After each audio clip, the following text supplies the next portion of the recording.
السلام عليكم ورحمة الله وبركاته. إن شاء الله تعالى يزارو درساتشن تمرتاتشن كسورة النازعات عنكز هيا سبات انجديه اسك ثلاثة سوستنا جزيك على كزيام النار فعلن إن شاء الله تعالى. عند تلمدو قال بقال الناس كمتعلن كزيام مبرارا وچن انجمرنا እንቋጫለን ወይም ጨርሳለን ማለት ነው بإذن الله. يقول الله عز وجل أأنتم أشد خلقا أم السماء بناها رفع سمكها فسواها. الله سبحانه وتعالى በእነኚህ አንቀጾች ከ27 እስከ 33 ባለው አንቀጾች ላይ ሞቶ መቀስቀስ የሚባል ነገር መልሶ መፈጠር የሚባል ነገር የለም ለሚሉ ሰዎች እንዴት ሊሆን ይችላል ብለው ለሚያካብዱ ሰዎች መልስ ይሰጣል አላህ Subhanahu Wa Ta'ala። ምኑ ነው ችግሩ ይላል። አአንቱም አሸዱ ኸልቀን አም السماء ባፈጣጠር እናንተ ይበልጥ የበረታችሁ ናችሁ ወይስ ሰማይ ይላል። አአንቱም አሸዱ እናንተ የበረታችሁ ናችሁ ሆነ ኸልቀን ካፈጣጠር በኩል አም السماء ወይ ሰማይ ይከብዳል። እስቲ እንደው ባፈጣጠር ሲታይ እናንተ ከመፍጠርና ሰማያትን ከመፍጠር የቱ ይበረታል የቱ ይከብድ ይመስላችኋል? ሰማይ ነው እኮ የሚከብደው። የሚከብድ ቢሆን ኑሮ ሰማይን መፍጠር ከባድ ነበር ከእናንተ የበለጠ። ሀዳ ሰማይን የፈጠርን እናንተን መልሶ መፍጠሩና መመለሱ መቀስቀሱ እንዴት ይከብዳል ብላችሁ ታስባላችሁ ይላል አላህ። አም السماء እናንተ ናችሁ እናንተ አፈጣጠር ነው ወይስ የሰማይ አፈጣጠር የሚከብደው አለና በናሃ ሰማይን እኮ አላህ ነው የገነባት አለ። በናሃ ገንብቷታል አለ። በናሃ ገንብቷታል ገነባት ማን?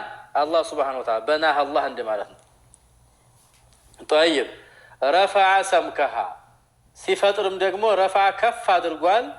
ሰምከሃ ከፍታዋን ረፋ ማጓን ነው አንስቶታል ወይም ከፍ አድርጎታል አጉኖታል። ሰምከሃ ማለት ከፍታዋን አጓን አላህ Subhanahu Wa Ta'ala ፈሰዋሃ አስተካከላትም ማለት ረፋ አጓና ሰምከሃ ارتفاع ከፍታዋን ፈሰዋሃ አስተካከላትም ደግሞ አስተካክሎ ከፍ አድርጎ የፈጠራት ይሄው እንደምናየው ሰማይ በጣም ከፍ ያለ ነው። وأغطش ليلها وأخرج ضحاها سبحان الله ሌሊቷንም አጨለመ አለ። وأغطش አጨለመ ليلها ሌሊት ጨለማ ነው እንደምናውቀው። ማን ያጨለመው? አላህ ነው። وأخرج ضحاها ማለት ደግሞ ቀኗንም ገለጸ ግልጽ አደረጋት። ከጨለማ የተገለጸች ብርሃን አደረጋት። ወልአርዶ መሬትን ደግሞ بعد ذلك ሰማያትን ከፈጠረ በኋላ ደሃሃ ደለደላት። ምድርንም ከዚህ በኋላ ማለት ነው بعد ذلك ከዚህ በኋላ ሰማይ ከፈጠረ በኋላ እንደማለት ነው። ደሃሃ ማለት ዘረጋት ደለደላት።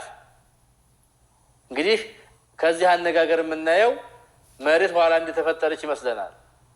ነገር ግን መሬት ትቀድማለች። ባይሆን መሬትን ፈጥሮ ሳይዘረጋት ወደ ሰማይ ሄደ ነው የሚያሳየው። ሰማይን ከፈጠረ በኋላ ደግሞ መሬትን ደለደለና ዘረጋት። የተቆለለች ነገር ነበረች ዘረጋት ማለት ነው። طيب አخرج منها ከመሬት ከምድር አወጣ።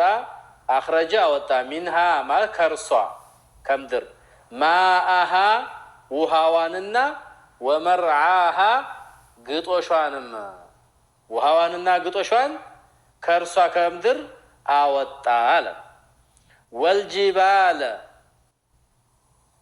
ጋራዎችንም አርሳሃ ማለት አደላደላቸው ተራራዎችን ጋራዎችን ምድር ላይ የት ቦታ መቀመጥ እንዳለባቸው ደለደላቸው አደላደላቸው አረጋገጣቸው ማን ነው ቦታቸውን አስያዛቸው ማለት ነው ወይም ደግሞ አርሳሃማት ተከላቸው ማለት ነው طيب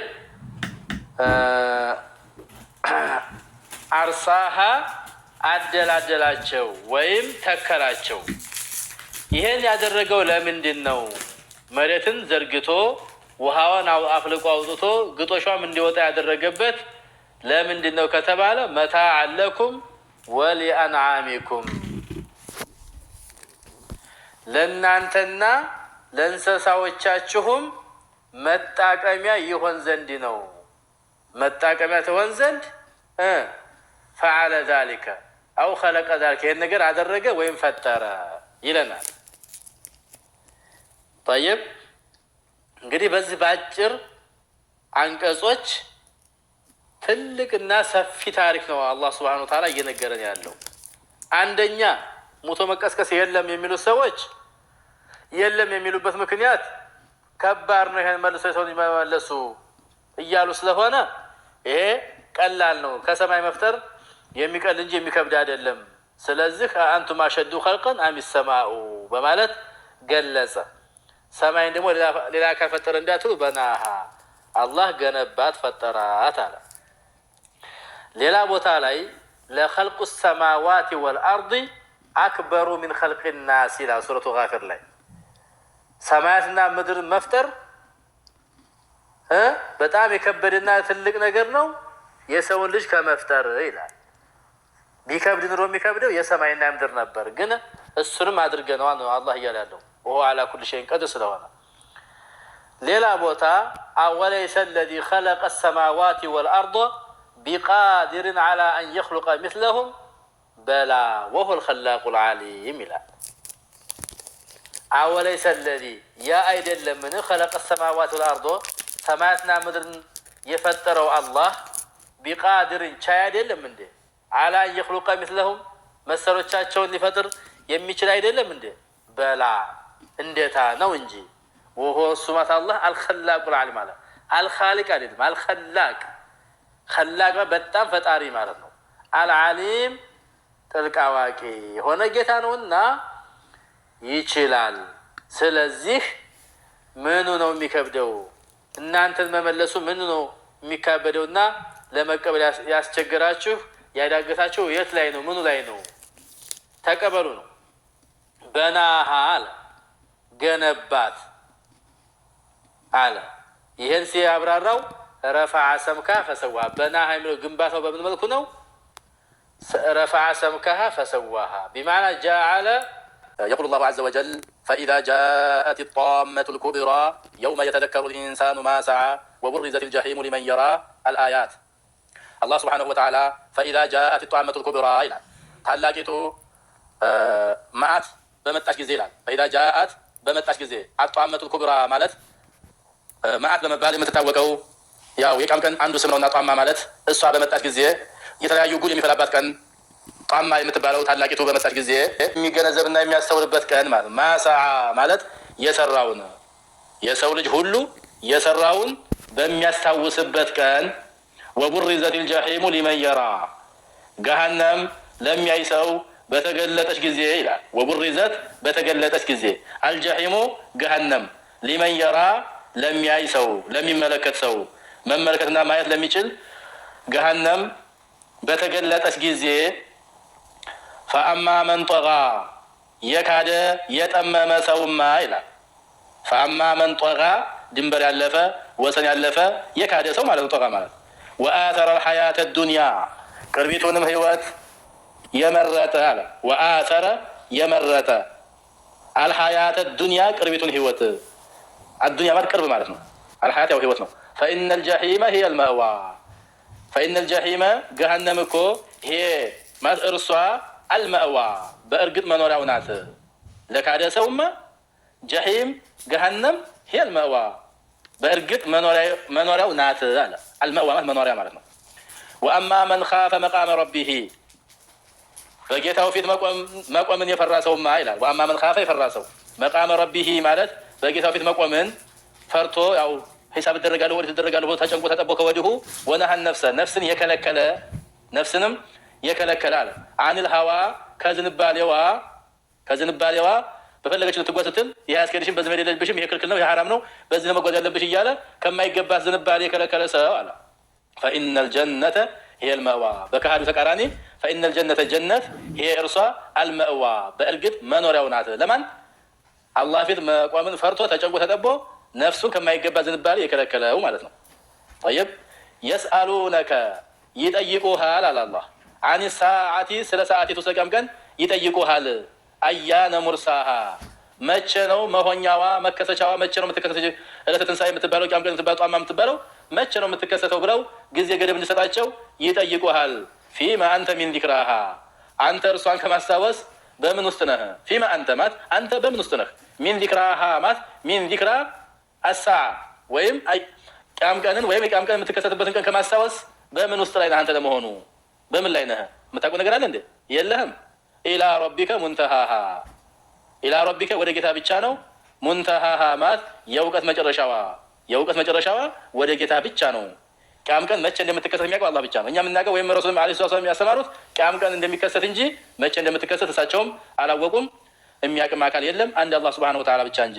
ስለዚህ አንተ ቂያም ቀን በዚህ ቀን ትከሰታለች ብለህ የማስተማርና የማብራራ ስልጣን ሳይሆን ያለህ አላህ ኢነማ አንተ ሙንዚሩ መን የኽሻሃ እሷን ጠንቅቆ ሊፈራ የሚገባውን ሰው አስጠንቃቂና ከወዲሁ አስገንዛቢ ሰው ነህ። ኢነማ አንተ ሙንዚር አንተ አስፈራሪታ ነህ።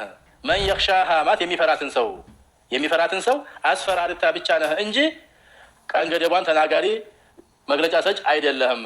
ከአነሁም የውመ የረውነሃ አላህ የቂያም ቀንን ትልቅነትና ከባድነት ሲገልጽ አላህ ከአነሁም ልክ ይመስላሉ አለ ሰዎቹ የውመ የረውነሃ የሚያዋት ቀን ተከስታ የሚያዋት ቀን ለሚልበቱ ያልቆዩ ይመስላቸዋል። ልክ ያልቆዩ ይመስላሉ። ኢላ አሽየተን አንድን ቀን አመሻሽ አው ዱሃ ወይ ረፋድን እንጂ እነርሱ በሚያዋት ቀን የአንዲት ቀን ምሽትን ማለት ነው። አሽያ ማለት የአንድን ቀን ምሽትን ወይም ረፋዷን እንጂ ያልቆዩ ይመስላሉ። ቂያም ቀን ሲታይ እንደዛ ነው። አንድ ቀን ወይም የአንድ ቀን ረፋድ የአንድ ቀን ምሽት ጊዜ አግኝተን የቆየን አይመስለም የዛን ቀን። ስለዚህ እነዚህ አሁን የታለች የቂያም ቀን የሚባለው የታለ? ሙቶ መቀስቀስ የታለ? እስቲ ቂያም ቀን ከተሳካክ መቼ የሚሆነው ንገረን እስኪ እያሉ የሆነ ያልሆነ ጥያቄ የሚያነባብሩና የሚደረድሩ ከሃዲያኖች የሚያዋት ቀን የአንድን ቀን ረፋድ ወይም የአንድን ቀን ምሽት የቆዩ እኳ አይመስሉም።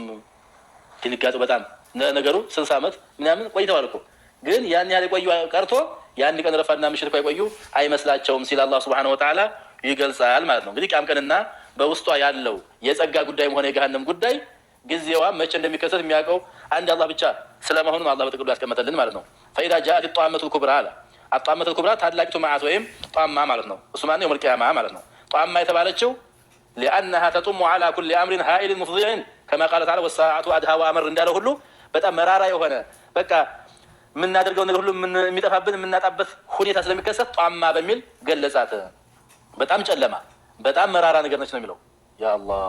እና የዛን ቀን የውመ የተዘከሩ ሰን ማሳ ሒነ ኢድን የተዘከሩ ነው አደማ የሰው ልጅ የዛን ጊዜ ይገነዘባል።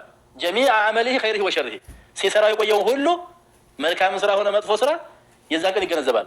ግን ዋጋ የለው እዛ መገንዘቡ እዚህ እያለጋቅ ነበር እንጂ ሒነ ኢድን የተዘከሩ ነው አደም ጀሚዕ አመሊሂ ኸይሪሂ ወሸሪሂ ከማ ቃለ ተዓላ የውመ ኢድን የተዘከሩ ልኢንሳኑ ወአና ለሁ ዚክራ ይላል። እዛ ቦታ መገንዘቡ ምን ዋጋ አለው? ከወዲሁ ህዝቡ አስተውሎ አስተካክሎ ቢሆን ነበር እንጂ እዛ ላስተካክል አይባል። ይህን ሰርዝና ይህን ላስተካክሎ አይባል። ሱብሓነላህ ወቡሪዘት ልጀሒሙ ሊመን የራ አለ አይ ኡዝሂረት ሊናዚሪን ለሚያው ማየት ላለባቸው ሰዎች ግልጽ የምትደረግና የምትገለጥ ቀን ማለት ነው። በዚህ ባለችው አይናችን ወይም አይናቸው የሚያውበት እድል ይፈጠራልና የዛን ቀን ምን ይከሰታል ብለህ ከጠየቅ ፈአማ መን ጦጋ ነዋ የጠመመና የካደ በአላህ ላይ ያመፀ ሰው ወአሰረ ልሐያት ዱንያ ቅርቢቱን ህይወትም የፈለገና የመረጠ ከአኺራ ፈኢነል ጀሒመ ሂየል መእዋ ጀሃነም ለእርሱ እርግጠኛ መኖሪያው ነች። ሌላ ምንም እንዳይጠብቅ የሚበላውም ዘቁም ይባላል። የሚጠጣውም ከፈላ ውሃ ነው። አንጀት በጣም ሰው የሚጥስ ያስገባው ገና ማለት ነው። የዚህ ተቃራኒ ደግሞ ዋማ ምን ካፈ መቃመ ረቢሂ ጌታው ፊት ቀርቦ መመርመርን ከወዲሁ ፈርቶ ተጨንቆ ተጠቦ የሰገደ የጾመ ከሽርክ ከቢድዓ አርቆ ሐላሉን ሰርቶ አላህ ያዘዘውን ፈጽሞ የከለከለው ተከልክሎ የፈራም አለ አላህ ያ ሰው ፈኢነል ጀነተ ሂየል መእዋ ጀነት ለሱ እርግጠኛ መኖሪያው ነች አለ። እንግዲህ አላህን የፈራ ሰው ነፍሱን ይከለክላታል ከማይገባት ነገር ማለት ነው። ከማይገባት ነገር ነፍሱን ይከለክላል። ስለዚህ ወነሐ ነፍሰ አኒል ሀዋ ነፍስን ከተለያዩ ካልሆነ ዝንባሌ የከለከለ ሰው ጀነት ለሱ መኖሪያው ነች አለ። ከዚህ ሲቀጥሎ የስአሉከ አን ሰዓቲ አያነ ሙርሳሃ ቂያም ቀን መቼ እንደምትሆን መቼ እንደምትከሰት ይጠይቁሃል። ፊማ አንተ ምን ዚክራሃ እሷን ከማስታወስ አንተ በምን ውስጥ ነህ? ኢላ ረቢከ ሙንተሃ ለይሰ ዒልሙሃ ኢለይክ እውቀቱ ወደ አንተ አይደለም። ወላ ኢላ አሐድ ሚነል ኸልቅ ወደ ሌሎች ፍጥረታቱም ይሄ ጓዝ እና ለእነሱ የሚሰጥ ነገር አይደለም። በል መረዱሃ ወመርጅዑሃ ኢለላሂ ዐዘ ወጀል ስለ ቂያም ቀን መከሰቻ ጊዜና ገደብ የሚያውቀው መመለሻው የእውቀቱ መመለሻ አላህ ሱብሓነሁ ወተዓላ ዘንድ ነው። ፈሁወ ለዚ ያዕለሙ ወቅተሃ ዐለ ተዕይን በዚህን ሰዓት በዚህን ቀን በዚህን ሰዓት በዚህን ሴኮንድ ብሎ ገደቡን የሚያውቀው አላህ ሱብሓነሁ ወተዓላ ነው። ሰቁለ ፊ ሰማዋቲ ወልአርዲ ላ ተእቲኩም ኢላ በግተተን ይላል አላህ። በድንገት የምትከሰተው እንጂ ማንም አያውቅም ይላል። የስአሉነከ ከአነከ ሐፊዩን ዐንሃ እንደምታውቅ ይጠይቁሃል ስለ ቂያም ቀን ቁል ኢነማ ዒልሙሃ ዐንደላህ ነው ብለህ መስጣቸው ነው የሚለው አላህ የሚያውቀው። ለዚህ ደግሞ ኢላ ረቢከ ሙንተሃሃ አለ። ለዚህማ ተብሎ ጅብሪል ነቢዩን ዓለይሂ ሰላቱ ወሰላም አኽቢርኒ ዐኒ ሰዓ ብሏቸው ነበር። ሐዲሱ ጅብሪል በሚታወቀው ሐዲሳችን ጅብሪል ነቢዩን ቂያም ቀን መቼ ነው የምትከሰተው ንገረኝ ሲላቸው መል መስኡሉ ቢአዕለመ ሚነ ሳኢል ተጠያቂው ከሚጠይቀው አካል የበለጠ የሚያውቀው ጉዳይ የለም እዚህ ቦታ ላይ ብለውታል ቂያም ቀን ላይ። ስለዚህ አላህ ምናለ ኢነማ አንተ ሙንዚሩ መን የኽሻሃ እኔ አንተን ወደዚህ ምድር የላኩህ ሰዎችን እንድታስጠነቅቅ የአላህ ቅጣት እንዳይደርስባቸው እንዳይቀጡ ከወዲሁ መስራት ያለባቸውንና መከልከል ያለባቸው እንድታስታውስ እንድታስፈራራ እንድታስገነዝብ እንጂ ቂያም ቀን በዚህ ቀን ትከሰታለህ በመግለጫ ብዬ የላኩህ ሰው አይደለህም አለ አላህ። ኢነማ አንተ ሙንዚሩ መን የኽሻሃ አየው የሚፈራትን ማን ነው? ካፈ መቃመሁ ወወዒደሁ አላህን የፈራ የአላህ ፊት መቆምን የፈራ ሰው ዛቻውን የፈራ ሰው አንተን ነው የሚከተለው። ፈአፍለሐ ወአንጀሐ ያን ጊዜ ደግሞ ፈላህ ነፃ ይወጣል። ወልኸይበቱ ወልኸሳር እፍረትና ኪሳራ ደግሞ ውርደት አላመን ከዘበከው ካለፈክ አንተን ባስተባበለና በነቀፈ ላይ እንደሚሆን ንገራቸው አለ።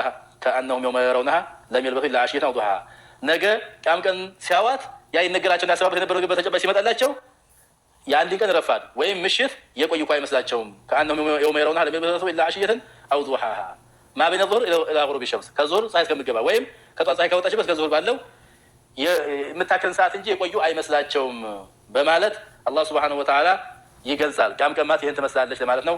አላህ ሱብሓነሁ ወተዓላ የዛን ቀን በአርሹ ጥላ ስር ወይም በአላህ ጥላ ስር ከሚውሉት ያድርገን እያል የዛሬው ደርሳችን ወይም ሱረቱ ናዚዓት በዚሁ ይጠናቀቃል። ሀዛ ወላሁ አዕለም ወሰለላሁ ዐላ ነቢይና ሙሐመድ ወዐላ አሊሂ ወሰሕቢሂ አጅመዒን። ወሰላሙ ዐለይኩም ወረሕመቱላህ ወበረካቱሁ።